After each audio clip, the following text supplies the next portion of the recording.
Hi guys, my name is Adnan Khan and welcome back to my YouTube channel. So guys, आज की video में हम बात करने वाले हैं मलेरिया फीवर के बारे में। इससे प्रीवियस वीडियो में हमने टाइफाइड फीवर के बारे में पढ़ा था। हमने टाइफाइड फीवर का cause, symptom, treatment and preventions ये सारी चीजें कवर की थी। आज की वीडियो में हम बात करने वाले हैं मलेरिया फीवर किससे कॉज होता है, इसके क्या क्या हमें सिम्टम्स दिखाई देते हैं, मलेरिया की जो लाइफ साइकिल है वो किस तरीके से चलती है, इसका ट्रीटमेंट क्या हो सकता है और इसके प्रिवेंशंस हमें कौन कौन से लेने चाहिए। तो चलो स्टार्ट करते हैं हम आज की इस वीडियो को। तो सबसे पहली बात, अगर हम बात करते हैं मलेरिया की, तो ये कॉज होता है एक प्लाज्मोडियम की स्पीशीज से। और वो उसका जो ऑर्डर होता है वो होता है प्रोटोजोआ।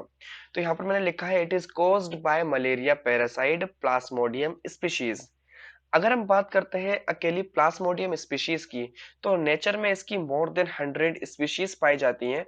लेकिन जो मलेरिया होता है वो ओनली 4 टाइप की स्पीशीज ही कॉज कर पाती हैं। जो मलेरिया के लिए रिस्पॉन्सिबल होती है स्पीशीज, वो सिर्फ 4 टाइप की होती है। वन बाय वन तुमसे डिस्कस करूंगा। पहली आती है इसके अंदर Plasmodium vivax. Plasmodium vivax species India में बहुत ज्यादा कॉमन है। सबसे ज्यादा जो मलेरिया पाया जाता है इंडिया में वो प्लाज्मोडियम वाइवेक्स के कारण ही पाया जाता है। नेक्स्ट आती है प्लाज्मोडियम फेल्सीपेरम। प्लाज्मोडियम फेल्सीपेरम बहुत ही ज्यादा डेंजरस स्पीशीज है। इससे कॉज्ड होता है सेरिब्रल मलेरिया, और इससे इवन पेशेंट की डेथ भी हो जाती है। इसलिए सबसे ज्यादा जो डेंजरस स्पीशीज है वो है plasmodium falciparum. Next two species जो है इसकी वो है plasmodium ovale and last one is plasmodium malariae. अब यहाँ पर तुम देख सकते हो, यहाँ पर इमेज ये रहा मच्छर जो मलेरिया कॉज कर रहा है, और ये रहा ह्यूमन। ये पूरी इसकी लाइफ साइकिल है और हमारे आरबीसी को किस तरीके से डैमेज करता है, ये सब हम पढ़ने वाले हैं आज की इस वीडियो में। तो चलो स्टार्ट करते हैं। अब इसके बाद अगर मैं बात करता हूँ प्लाज्मोडियम की, तो प्लाज्मोडियम एक डायजेनेटिक पैरासाइट है। डायजेनेटिक पैरासाइट का मतलब क्या होता है कि ये अपनी लाइफ साइकिल 2 होस्ट में कंप्लीट करती है। 2 होस्ट क्या होता है, अब मतलब जो प्लाज्मोडियम है, प्लाज्मोडियम को चाहिए होते हैं 2 ऐसे मीडियम जहां पर ये अपने आप को, अपनी प्रजाति को आगे बढ़ा सके। तो जो पहला मीडियम या पहला होस्ट चाहिए होता है इसको, वो होता है खुद से ही ह्यूमन। तुम यहाँ देख सकते हो उसका जो प्राइमरी होस्ट होता है वो ह्यूमन होता है। और ह्यूमन के अंदर ये शो करता है असेक्सुअल रिप्रोडक्शन को। अपना एसेक्सुअल फेज जो दिखाता है ये ह्यूमन के अंदर दिखाता है। इसी तरीके से अगर हम बात करते हैं इसके सेकेंडरी होस्ट की, तो सेकेंडरी होस्ट होती है इसकी female anopheles mosquito. Female anopheles mosquito के अंदर ये दिखाता है अपना सेक्सुअल फेज। यहाँ तुम देख सकते हो इस तरीके से दिखती है हमारी कुछ फीमेल एनोफिलीज मॉस्किटो। तुम्हारे मन में एक डाउट आ रहा होगा कि सर मेल एनोफिलीज मॉस्किटो क्यों नहीं है यहाँ पर। तो उनके बीच में तुम्हें भी डिफरेंस बताऊंगा, तुम्हें समझ में आ जाएगा कि फीमेल एनोफिलीज मॉस्किटो के काटने पर ही जो हमारा मलेरिया है ये स्प्रेड होता है। ओके। तो यहाँ पर 2 होस्ट की हमने बात कर ली। एक होता है इसका प्राइमरी होस्ट ह्यूमन, और सेकेंडरी होस्ट होता है इसका फीमेल एनोफिलिस मॉस्किटो। अब हम बात करते हैं सिंपल मॉस्किटो की। तो मॉस्किटो के 3 जेनरा होते हैं। कौन कौन से जेनरा होते हैं 3, तो यहाँ पर समझने की कोशिश करो। एक होती है हमारे पास एडीज मॉस्किटो। अब जो एडिस मॉस्किटो है ये क्या कॉज करती है, तुमने नाम सुना होगा डेंगू फीवर का या फिर चिकनगुनिया का। चिकनगुनिया अभी 2016 में बहुत तेजी से स्प्रेड हुआ था इंडिया में। तो अगर हम बात करते हैं चिकनगुनिया की, तो चिकनगुनिया जो स्प्रेड हुआ था ये एडिस मॉस्किटो के बाइट करने से हुआ था। और एडिस मॉस्किटो के बाइट करने से डेंगू भी स्प्रेड होता है। और एडिस मॉस्किटो देखने में कुछ इस टाइप की होती है। इसकी जो स्टिंग होती है ये ब्लैक एंड व्हाइट कलर की होती है। ओके। अब हम बात करते हैं नेक्स्ट जेनर की मॉस्किटो के, जिसका नाम है क्यूलेक्स मॉस्किटो। जो ये क्यूलेक्स मॉस्किटो है ये कॉज करता है फाइलेरियासिस। तुमने नाम सुना होगा एलिफेंटियासिस का, जिसमें क्या होता है जो पैर होता है बहुत ज्यादा बड़ा हो जाता है, जो हमारे इन्फेक्ट करता है हमारे लिम्फेटिक सिस्टम को डायरेक्ट। ठीक है। तो ये किसके काटने की वजह से होता है, क्यूलेक्स मॉस्किटो के काटने की वजह से होता है। इसके बाद आती है नेक्स्ट फीमेल एनोफिलीज मॉस्किटो। जो एनोफिलीज मॉस्किटो है ये कॉज करता है मलेरिया फीवर, और देखने में कुछ इस टाइप का होता है हमारा एनोफिलीज मॉस्किटो। ठीक है, करेक्ट है। ये तीनों ही फीमेल मॉस्किटो है। अब आगे चलते हैं इसके अंदर हम। अब हम देख लेते हैं एक बार जो मेल मॉस्किटो होता है और जो फीमेल मॉस्किटो होता है उनके बीच में डिफरेंस क्या होता है। तो देखो, जो हमारा मेल मॉस्किटो होता है ना ये कभी भी बाइट नहीं करता। क्योंकि इसके पास बाइट करने के लिए स्टिंग ही नहीं होती। जो फीमेल मॉस्किटो होती है हमेशा यही बाइट करती है। यहाँ पर देखो तुम्हें डिफरेंस दिख रहा होगा, ये जो मेल मॉस्किटो है इसके पास जो बाइट करने का सिस्टम है वो एब्सेंट होता है, क्योंकि इसके पास स्टिंग ही नहीं होती। लेकिन यहाँ पर जो फीमेल है, फीमेल के पास यहाँ पर स्टिंग होती है, इसी स्टिंग से जो है बाइट कर पाती है ह्यूमन को। तो मेल मॉस्किटो क्या करता है, मेल मॉस्किटो सिर्फ और सिर्फ नेक्टर को सक करता है, क्योंकि इसके पास मैंडिबल एब्सेंट होता है। तो इसको याद करने का तरीका एक बहुत सिंपल सा है कि जो फीमेल होती है ना भैया, यही खून चूसती है, ठीक है ना। माइंड मत करना, सिर्फ याद करने का एक तरीका है ये, इसे एक याद करने की वे में ही लेना। जो फीमेल होती है वही खून चूसती है भाई, ठीक है। तो अब क्या होगा, इन दोनों में अगर हम डिफरेंस देखें, मेल मॉस्किटो क्या कर रहा है, मेल मॉस्किटो सिर्फ और सिर्फ नेक्टर सक करता है। लेकिन अगर हम बात करते हैं फीमेल मॉस्किटो की, तो इसके अंदर मैंडिबल वेल डेवलप हो जाता है और नीडल लाइक स्ट्रक्चर शो करता है। तो यहाँ देख सकते हो ये एक नीडल लाइक स्ट्रक्चर इसके अंदर देखने के लिए हमें मिलता है। इसका जो माउथ होता है ये पियर्सिंग और सकिंग टाइप का होता है, मतलब ये अब अंदर पेनिट्रेट कर सकता है अपने स्टिंग को, और जो चीज अंदर है उसको सक भी कर सकता है। और सक क्या करता है, ये ब्लड को सक करता है, इसलिए इसको हम बोलते हैं सैंग्यूवोरस। ऐसे ऑर्गेनिजम्स जो ब्लड को सक करते हैं उनको हम सैंग्यूवोरस बोलते हैं। बात क्लियर है। तो ये बेसिक डिफरेंस होता है मेल मॉस्किटो के अंदर और फीमेल मॉस्किटो के अंदर। अब हम वापस आते हैं मलेरिया फीवर पर, और हम बात करते हैं life cycle of Plasmodium in human. अब सपोज करो किसी मच्छर ने, किसी फीमेल एनोफिलिस मॉस्किटो ने ह्यूमन को काटा। लेकिन यहाँ पर एक कंडीशन अप्लाई होती है। कंडीशन क्या अप्लाई होती है, अगर मच्छर के अंदर प्लाज्मोडियम प्रेजेंट है, मतलब जो फीमेल एनोफिलिस मॉस्किटो है उसके अंदर अगर प्लाज्मोडियम प्रेजेंट है और वो ह्यूमन को बाइट करती है, तभी मलेरिया होगा। ऐसा नहीं कि अगर फीमेल एनोफिलिस मॉस्किटो ने ह्यूमन को बाइट किया और मलेरिया हो जाएगा, ऐसा नहीं होता जब तक उसके अंदर प्लाज्मोडियम स्पीशीज प्रेजेंट नहीं होगी, ठीक है। तो सपोज करो एक ऐसा फीमेल एनोफिलिस मॉस्किटो है जिसके अंदर प्लाज्मोडियम पहले से प्रेजेंट है और उसने ह्यूमन को बाइट किया। अब जैसे ही उसने ह्यूमन को बाइट किया तो सबसे पहले जो डैमेज होता है हमारी बॉडी के अंदर, जो प्लाज्मोडियम डैमेज कॉज करता है वो लिवर के अंदर करता है। फिर लिवर के बाद करता है वो हमारे आरबीसी को डैमेज, ठीक है। तो इसकी जो लाइफ साइकिल है ह्यूमन के अंदर, वो दो जगह चलती है। एक चलती है लिवर के अंदर, जब वो लिवर को डैमेज करता है वहां पर हम इसको बोलते हैं लिवर स्काइजोगोनी। और दूसरी चलती है इसकी आरबीसी के अंदर, जहां पर ये आरबीसी को इन्फेक्ट करता है। इसलिए दूसरी जो लाइफ साइकिल होती है इसकी, इसका नाम होता है इरिथ्रोसाइट स्काइजोगोनी। तो वन बाय वन हमें दोनों लाइफ साइकिल पढ़नी पड़ेगी। ह्यूमन जो होता है ये प्राइमरी होस्ट है प्लाज्मोडियम का। तो देखो यहाँ पर ये किस तरीके से जाकर डिवाइड होना स्टार्ट करता है। तो सबसे पहली बात, अगर हम बात करते हैं, मान लो किसी मॉस्किटो ने काटा ह्यूमन के हाथ पर, ये दिख रहा है तुम्हें यहाँ पर। तो यहाँ पर जो मॉस्किटो बाइट करता है तो उसके अंदर जो स्टेट होती है प्लाज्मोडियम की, उसको हम बोलते हैं स्पोरोजोइड। स्पोरोजोइड एक एक्टिव स्टेज है जो इन्फेक्शन कॉज कर सकती है ह्यूमन के अंदर। तो जो प्लाज्मोडियम प्रेजेंट थी मॉस्किटो के अंदर उसका नाम था स्पोरोजोइड। और सीधी ये कहाँ जाती है, लिवर के अंदर जाती है। और लिवर के अंदर जाकर ये मल्टीप्लिकेशन स्टार्ट करती है अपनी।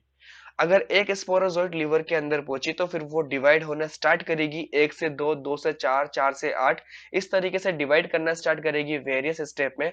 और लास्ट में आकर वो एक स्टेज शो करती है जिसका नाम है मीरोजोइट स्टेज। तो यहाँ देख रहे होंगे मीरोजोइट स्टेज। और मीरोजोइट स्टेज में पहुंचने के बाद ये लिवर की जो वॉल है इसको रप्चर कर कर बाहर आना स्टार्ट कर देती है, ठीक है। और मीरोजोइट का दूसरा नाम है क्रिप्टोजोइट या फिर मेटाक्रिप्टोजोइट, या फिर इसका नाम है मेटाक्रिप्टोमीरोजोइट। इसके अलग अलग नाम आते हैं। अब क्या होता है, ध्यान देना, जो मेटाक्रिप्टोमीरोजोइट है, मैं यहाँ पर तुम्हें लिखकर दिखाता हूँ एक बार। जो हमारे पास मेटाक्रिप्टोमीरोजोइट है, समझना इस चीज को, ये भी दो टाइप के होते हैं। मेटाक्रिप्टोमीरोजोइट दो टाइप के होते हैं। एक होते हैं ये मैक्रो मैक्रो मेटाक्रिप्टोमीरोजोइट, और एक होते हैं माइक्रो मेटाक्रिप्टोमीरोजोइट, ठीक है। ध्यान देना, एक होते हैं मैक्रो मेटाक्रिप्टोमीरोजोइट और एक होते हैं माइक्रो मेटाक्रिप्टोमीरोजोइट। तो ये लिखा है यहाँ पर मेटाक्रिप्टोमीरोजोइट, यहाँ पर लिखा ना ये मीरोजोइट, यही वही चीज है। अब इसके दो टाइप हो गए, एक हो गया भाई साहब मैक्रो और एक हो गया माइक्रो। तो जो मैक्रो वाला पार्ट है, मैक्रो वाला पार्ट क्या करेगा, दोबारा से लीवर सेल को डैमेज करने के लिए चला जाएगा। और जो इसका माइक्रो वाला पार्ट है ये एंटर हो जाएगा आरबीसी के अंदर और आरबीसी को डैमेज करना स्टार्ट कर देगा। जो आरबीसी की लाइफ साइकिल है वो तुम्हें मैं यहाँ पर पढ़ाऊंगा, इस तरफ देखना, ठीक है। तो अब क्या होगा, जो माइक्रो पार्ट बना है इसका, माइक्रो मेटा क्रिप्टोमेरोजोइट, ये एंटर कर जाता है इस तरीके से आरबीसी के अंदर।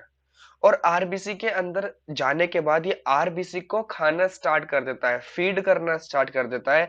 और जहां पर ये खाना स्टार्ट कर देता है आरबीसी को, वहां पर हमें बोलते हैं इसको ट्रोफोजोइट स्टेज। अब ट्रोफोजोइड स्टेज के बाद इसके अंदर एक रिंग दिखाई देती है और उस स्टेज को हम बोलते हैं सिग्नेट रिंग स्टेज, ठीक है। और इसके बाद जो इसकी नेक्स्ट स्टेज आती है उसको हम बोलते हैं अमीबॉइड स्टेज, क्योंकि यहाँ पर ये एक अमीबा शेप का कुछ बन जाता है इसके अंदर। इसके बाद इसके नेक्स्ट स्टेज आती है स्काईजोइड स्टेज, और फिर इससे नेक्स्ट स्टेज आती है इसके अंदर हीमोजोइन ग्रेन्यूल्स की, जहां पर इसके गैमीट्स बनने स्टार्ट हो जाते हैं। अब ध्यान दो, अगर कोई ह्यूमन है, ह्यूमन अपने लाइफ साइकिल चलाने के लिए क्या बनाता है, अल्टीमेटली गैमीट्स का फॉर्मेशन करता है। तो इसी तरीके से जो प्लाज्मोडियम है, प्लाज्मोडियम आरबीसी के अंदर अपने गैमीट्स बना देती है। कौन से स्टेज में बना देती है, गैमेटोसाइड स्टेज में। इससे जो अगली स्टेज आती है ये वाली, दिस इज कॉल्ड गैमेटोसाइड स्टेज, ठीक है। तो अब यहाँ पर क्या करा, प्लाज्मोडियम ने अपने गैमीट्स बनाए, लेकिन गैमी स्टेज है जहाँ पर गैमेटोसाइट्स बनते हैं, इससे पहली जो स्टेज है इसमें बनता है हीमोजोइन ग्रेन्यूल। अब देखो, अभी तक कोई भी सिम्टम हमें दिखाई नहीं दिया था प्लाज्मोडियम का। जो अगर हम इन्फेक्ट हुए हैं प्लाज्मोडियम स्पीशीज से, अगर हमें मच्छर ने काटा है और हमारे अंदर प्लाज्मोडियम चला गया है, तो अब तक हमें कोई भी सिम्टम दिखाई नहीं देगा जब तक हीमोजोइन नहीं बनता। हीमोजोइन क्या है, एक टॉक्सिक सब्सटेंस है जिसके रिगार्डिंग हमारी बॉडी रिस्पॉन्स करती है और हमें फीवर आता है। तो जब तक हीमोजोइन नहीं बनता तब तक फीवर आना स्टार्ट नहीं होता। और मच्छर काटने के बाद से लेकर 14 से 15 दिन लगते हैं हीमोजोइन बनने में, ठीक है। आगे पढ़ाऊंगा इसका इंक्यूबेशन पीरियड, वहां पर और क्लियर हो जाएगा, ठीक है। अब यहाँ पर क्या हुआ, यहाँ पर इसने अपने गैमीट्स बनाए। तो यहाँ पर ये अपने दो टाइप के गैमीट्स बनाता है। एक बनाता है ये मैक्रो गैमेटोसाइट और दूसरा बनाता है ये माइक्रो गैमेटोसाइट। जो मैक्रो गैमेटोसाइट है ये आगे चल के बनाता है ओवम, और जो माइक्रो गैमेटोसाइट है ये आगे चल के स्पर्म का फॉर्मेशन करता है। मैंने तुम्हें बताया था ह्यूमन के अंदर ये अपना एसेक्सुअल रिप्रोडक्शन दिखाता है। तो यहाँ पर गैमीट्स बन रहे हैं, एसेक्सुअल रिप्रोडक्शन से बन रहे हैं, यहाँ पर कोई भी सेक्सुअल रिप्रोडक्शन नहीं हो रहा है। अब ये क्या होगा, यहाँ पर जो गैमीट्स है ये ह्यूमन के ब्लड में ऐसे ही मूव करते रहेंगे। कब तक मूव करते रहेंगे, जब तक कोई और फीमेल एनाफिलिस मॉस्किटो आके ह्यूमन का ब्लड सक ना कर ले। अब होगा क्या, ह्यूमन के ब्लड के अंदर ये गैमीट्स ऐसे फ्रीली मूव कर रहे हैं। अब कोई फीमेल एनाफिलिस मॉस्किटो आई और उसने ब्लड सक करा ह्यूमन का, तो उसके अंदर क्या होगा, ये दोनों ही गैमीट्स चले जाएंगे। और फिर जो लाइफ साइकिल स्टार्ट होगी वो हमारी फीमेल एनाफिलिस मॉस्किटो के अंदर स्टार्ट होगी, आगे प्लाज्मोडियम की, ठीक है। यहां तक समझ आया। जो प्राइमरी होस्ट था, प्राइमरी होस्ट के अंदर किसी मच्छर ने काटा, और यहाँ पर स्पोरोजोइट स्टेज ने क्या करा, एक एक्टिव स्टेज होती है जो मलेरिया का इन्फेक्शन बढ़ाती है। सबसे पहले लीवर को इन्फेक्ट करती है, लीवर को इन्फेक्ट करने के बाद ये सीधी आरबीसी में पहुंचती है और आरबीसी के अंदर जाकर अपने गैमीट्स बनाती है। अब क्या होगा, इसकी जो लाइफ साइकिल है मॉस्किटो के अंदर स्टार्ट होगी। सपोज करो किसी मच्छर ने काट लिया ह्यूमन के जिसके अंदर गैमीट्स प्रेजेंट थे, तो उसके गैमीट्स प्रेजेंट से क्या होगा, जो मच्छर ने ब्लड सक करा तो उसका ब्लड कहाँ जाएगा, इसकी एलिमेंट्री कैनाल में जाएगा। यहाँ पर एलिमेंट्री कैनाल है। अब होगा क्या, यहाँ पर दोनों का फ्यूजन होगा गैमीट्स का। ये रहा हमारा मेल गैमीट, ये रहा हमारा फीमेल गैमीट, इनका फ्यूजन होगा और फ्यूजन होने के बाद क्या बनेगा, जाइगोट बनेगा। तो मच्छर के अंदर क्या होगी इसकी लाइफ साइकिल, कौन सी होगी, सेक्सुअल लाइफ साइकिल पूरी होगी। अब गैमीट्स ने यहाँ पर सेक्सुअल रिप्रोडक्शन शो करा, फ्यूजन हुआ, जाइगोट बना। अब जाइगोट बनने के बाद जो अगली स्टेज आती है जहां पर ये मूव करने लगता है, उसका नाम होता है ऊकिनिटी स्टेज।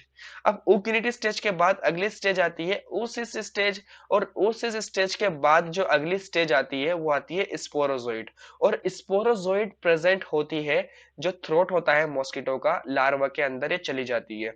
मॉस्किटो के लार्वा के अंदर प्रेजेंट होती है स्पोरोजोइड स्टेज। अब ये जो मच्छर है पूरी तरीके से इन्फेक्टेड हो चुका है। अगर ये मच्छर अब किसी को बाइट करेगा, किसी हेल्दी पर्सन को बाइट करेगा, तो फिर से उसके अंदर पहले जैसी लाइफ साइकिल स्टार्ट हो जाएगी। वो लीवर को डैमेज करेगी, फिर आरबीसी को डैमेज करेगी, और फिर से उसके अंदर वो गैमीट्स बनना स्टार्ट हो जाएंगे। बात समझ आ रही है। तो यहाँ पर ये लाइफ साइकिल इस तरीके से चलती है। एक बार इस पिक्चर में देखो तुम, मान लो ये एक मच्छर है जिसके जो इन्फेक्टेड है, और इसने मच्छर ने काटा ह्यूमन को और अपने स्पोरोजोइड छोड़ दिए। अब स्पोरोजोइट्स कहाँ जाएगा? लिवर में जाएगा। लिवर को डैमेज करने के बाद फिर ये आरबीसी को डैमेज करेगा और बनाएगा दो टाइप के गैमीट्स। अब दोबारा से अगर किसी मच्छर ने ब्लड सक करा तो ये दोनों गैमीट्स कहाँ चले जाएंगे? मच्छर के अंदर चले जाएंगे, और मच्छर के अंदर से इस तरीके से फिर दोबारा से ये अपनी लाइफ साइकिल पूरी करेंगे और स्पोरोजोइट बना देंगे। और फिर अगर दोबारा ये किसी हेल्दी पर्सन को काटेगा, फिर दोबारा से इसकी लाइफ साइकिल चलती चली जाएगी। तो इस तरीके से प्लाज्मोडियम अपनी लाइफ साइकिल दो होस्ट में कंप्लीट करती है, एक ह्यूमन और एक मॉस्किटो। बात क्लियर है? चलो अब हम बात कर लेते हैं इसके कुछ टाइम पीरियड की। तो यहाँ पर कुछ टाइम पीरियड पे ध्यान देना। यहाँ लिखा है pre patent period. Pre patent period का मतलब होता है जो प्लाज्मोडियम है लीवर को डैमेज करने में कितना टाइम लगाती है। फिर अगला लिखा है इरिथ्रोसाइटिक पीरियड, मतलब आरबीसी को डैमेज करने में कितना टाइम लगाती है। और नेक्स्ट लिखा है इंक्यूबेशन पीरियड। इंक्यूबेशन पीरियड का मतलब होता है कि जब मॉस्किटो ने बाइट करा और बाइट करने के बाद जो फर्स्ट सिम्टम दिखाई दिया उसके बीच में जो हमें टाइम पीरियड लगता है उसको हम बोलते हैं इंक्यूबेशन पीरियड। यह मच्छर काटने से मतलब नहीं है, मतलब किसी वायरस ने या फिर किसी बैक्टीरिया ने या फिर किसी प्रोटोजोआ ने हमें अटैक करा, और जब से लेकर सिम्टम आने तक का टाइम पीरियड जो होता है उसको हम इंक्यूबेशन पीरियड बोलते हैं। अगर हम बात करते हैं प्लाज्मोडियम वाइवेक्स स्पीशीज, तो ये लीवर को डैमेज करने में 8 से 9 डेज का टाइम लगा लेती है, और इरिथ्रोसाइट मतलब आरबीसी को डैमेज करने में 6 डेज लगा देती है। तो ऑलमोस्ट अगर हम इन दोनों को प्लस करेंगे तो 14 टू 15 डेज लगते हैं हमें सिम्टम्स देखने के लिए। इसी तरीके से प्लाज्मोडियम ओवेल में भी यही टाइम पीरियड चलता है, इंक्यूबेशन पीरियड 14 टू 15 डेज का आता है। लेकिन जो प्लाज्मोडियम फेल्सीपेरम है एक बहुत ज्यादा डेंजरस स्पीशीज है। ये 5 दिन में ही लीवर को डैमेज कर देती है और 3 दिन में ही आरबीसी को डैमेज कर देती है, और ये 8 दिन में अपना सिम्टम भी दिखा देती है। और बहुत खतरनाक फीवर आता है इससे, इसको हम सेरिब्रल मलेरिया भी बोलते हैं। ओके, नेक्स्ट आती है इसकी प्लाज्मोडियम मलेरिया स्पीशीज। ये बहुत ही ज्यादा वीक स्पीशीज है इसकी। ये लीवर को डैमेज करने में ही 14 से 15 दिन लगा देती है, और आरबीसी को डैमेज करने में लगभग 6 दिन लगाती है, और इसका इंक्यूबेशन पीरियड 25 से 30 दिन का आता है। मतलब अगर तुम्हारे मच्छर ने आज काटा तो तुम्हें 1 महीने के बाद जाके इसके कहीं सिम्टम दिखाई देंगे। अब ऐसा नहीं है, मान लो लंदन से इंडिया आ रहे हो, तो ऐसा नहीं है कि तुम्हें इंडिया आते ही अगर मान लो तुम्हें बुखार हो गया और तुमने रिपोर्ट चेक कराई तुम्हें मलेरिया आ रहा है, तो ऐसा नहीं है कि तुम्हें मच्छर ने उसी दिन काटा जब तुम इंडिया आए हो लंदन से। तुम्हें 15 दिन पहले लंदन में काटा होगा किसी मच्छर ने, लेकिन 15 दिन के बाद उसका सिम्टम दिखाई दिया है तुम्हारे अंदर इंडिया में। तो ऐसा नहीं है कि इंडिया में आज ही तुम्हें मच्छर ने काट लिया, तुम्हें मच्छर ने काटा होगा लंदन में। 15 दिन बाद तुम्हें फीवर आना ही था, चाहे तुम लंदन में रहते चाहे इंडिया आते या कहीं और भी जाते, तुम्हें फीवर आना ही था। ठीक है, तो इस चीज को ध्यान रखना, जो उसका इंक्यूबेशन पीरियड होता है ये 14 से 15 दिन का होता है। ये बहुत ज्यादा इंपॉर्टेंट है। अब आगे चलते हैं, इसके अंदर हम सिम्टम्स देख लेते हैं मलेरिया के। तो सबसे जो मेन सिम्टम्स आता है इसका वो आता है हाई फीवर बहुत आता है इसके अंदर, और ठंड बहुत तेज लगती है। अब फीवर के बाद क्या होता है? फीवर क्यों आता है? हीमोजोइन की वजह से आता है, जो हीमोजोइन बना। अब हीमोजोइन को जैसे ही हमारी बॉडी डिटॉक्सिफाई करती है तो हमारा फीवर डाउन हो जाता है। उस कंडीशन को हम बोलते हैं डेफरफेसेंस, और इसके अंदर बहुत ही ज्यादा स्वेटिंग आती है, पसीना हमें बहुत ज्यादा आता है। नेक्स्ट रिगर्स मतलब चिल्स, हमें ठंड लगती है और हम कपकपाते हैं, यानी कि इरेगुलर कॉन्ट्रैक्शन होता है हमारी वॉलेंटरी मसल्स का, हम बहुत ज्यादा कपकपाते हैं। तो ये कुछ मेन सिम्टम्स देखने के लिए हमें मिलते हैं मलेरिया के। अब हम बात करते हैं मलेरिया के ट्रीटमेंट की। तो ट्रीटमेंट के लिए एक ड्रग आती है इसकी, जो लारिगो डीएस के नाम से मिलती है मार्केट में, और उसके अंदर जो सॉल्ट होता है वो होता है क्यूनिन। क्यूनिन किससे बनाया जाता है? ये बनाया जाता है, एक प्लांट है जिसका नाम है चिंचोना प्लांट। चिंचोना प्लांट की भी जो बार्क होती है, जो छाल होती है, इससे इस ड्रग को बनाया जाता है, और ये तीनों ही स्पीशीज में को मारने के लिए कारगर है, लेकिन प्लाज्मोडियम फेल्सीपेरम को मारने के लिए कारगर नहीं है। इसलिए प्लाज्मोडियम फेल्सीपेरम के लिए एक अलग ड्रग मार्केट में अवेलेबल है जिसका नाम है मेटाकेल्फिन ड्रग, और ये अभी रिसेंटली डिस्कवर्ड हुई है सेरिब्रल मलेरिया के लिए, जो कोज्ड होता है प्लाज्मोडियम फेल्सीपेरम से। तुम यहाँ देख रहे हो ये ही इसकी ड्रग। ठीक है, तो इसके ड्रग के नाम तुम याद कर लेना, बहुत इंपॉर्टेंट है, ये भी पूछ लिए जाते हैं जनरली एमसीक्यू में। अब नेक्स्ट आती है इसकी प्रिवेंशन की बात। इससे हमें बचाव कैसे लिया जाए मलेरिया से? तो सबसे पहली बात, हमें मच्छर को दूर भगाना है, तो हमें क्या करना है? मॉस्किटो रिपेलेंट्स का इस्तेमाल करना है, जैसे कॉल आउट हो गया या फिर मॉर्टिन हो गया, हम इसका इस्तेमाल कर सकते हैं जिससे जो मच्छर है वो दूर चले जाए। नेक्स्ट आता है यूज मॉस्किटो नेट। अगर हम बात करते हैं रिपेलेंट्स की, कि बहुत से लोग ऐसे होते हैं जो एलर्जिक होते हैं इन चीजों से, मॉस्किटो रिपेलेंट से, तो वो इसका इस्तेमाल नहीं कर सकते, तो वो इस्तेमाल कर सकते हैं मच्छरदानी का। इंडिया में क्या बोलते हैं इसको, मच्छरदानी बोलते हैं। मॉस्किटो नेट लगाकर इसके अंदर हम सो सकते हैं। नेक्स्ट आता है इसके अंदर, add kerosene in water which kills regular larva. अब जो हमारा प्लाज्मोडियम है ना, प्लाज्मोडियम बनता कैसे है, ये बनता है रुके हुए पानी के अंदर। वहां पर रुके हुए पानी, तुमने देखा होगा, जो बारिश होती है, बारिश होने के बाद मच्छर बहुत आते हैं और बारिश होने के बाद बीमारी भी बहुत फैलती है। तो जो बारिश होने के बाद पानी इकट्ठा हो जाता है बाहर सड़कों वगैरह पर, तो उसके अंदर एक लार्वा प्रेजेंट होता है, रेगुलर लार्वा। और रेगुलर लार्वा क्या करता है, प्लाज्मोडियम की स्पीशीज को बनाना स्टार्ट कर देता है। तो अगर हम उसके अंदर केरोसिन डाल देंगे तो पानी के अंदर ऑक्सीजन की कमी हो जाएगी और रेगुलर लार्वा जो है वो ऑटोमेटिकली मर जाएगा। अगर तुम केरोसिन ऐड नहीं कर सकते तो तुम्हारे पास दूसरा ऑप्शन है, तुम पानी के अंदर गैम्बूजिया फिश डाल दो। अब गैम्बूजिया फिश जो होती है ये क्या करती है, ये रेगुलर लार्वा को खा लेती है। तो अगर ये रेगुलर लार्वा को खा लेगी तो प्लाज्मोडियम की जो स्पीशीज है वो आगे बढ़ नहीं पाएगी और हमें मलेरिया नहीं होगा। ठीक है, तो ये कुछ प्रिवेंशन आ जाते हैं मलेरिया के। बस इतना ही था मलेरिया फीवर के अंदर। अगर आपको कुछ भी डाउट है मलेरिया के अंदर तो आप मुझसे प्लीज पूछ सकते हैं। और अगर आपको मेरी ये वीडियो अच्छी लगी तो इस वीडियो को जरूर लाइक करना, अपनी प्रॉब्लम मुझसे कमेंट बॉक्स में जरूर शेयर करना। और अगर आपको कुछ भी मुझे सजेशन देना है, मुझे किस चीज के ऊपर अब वीडियो बनानी है, क्या टॉपिक रख सकता हूँ, तो मुझे तुम सजेशन बिल्कुल दो अपने, ठीक है। और मेरी वीडियो देखने के लिए बहुत बहुत शुक्रिया, thank you so much, bye bye.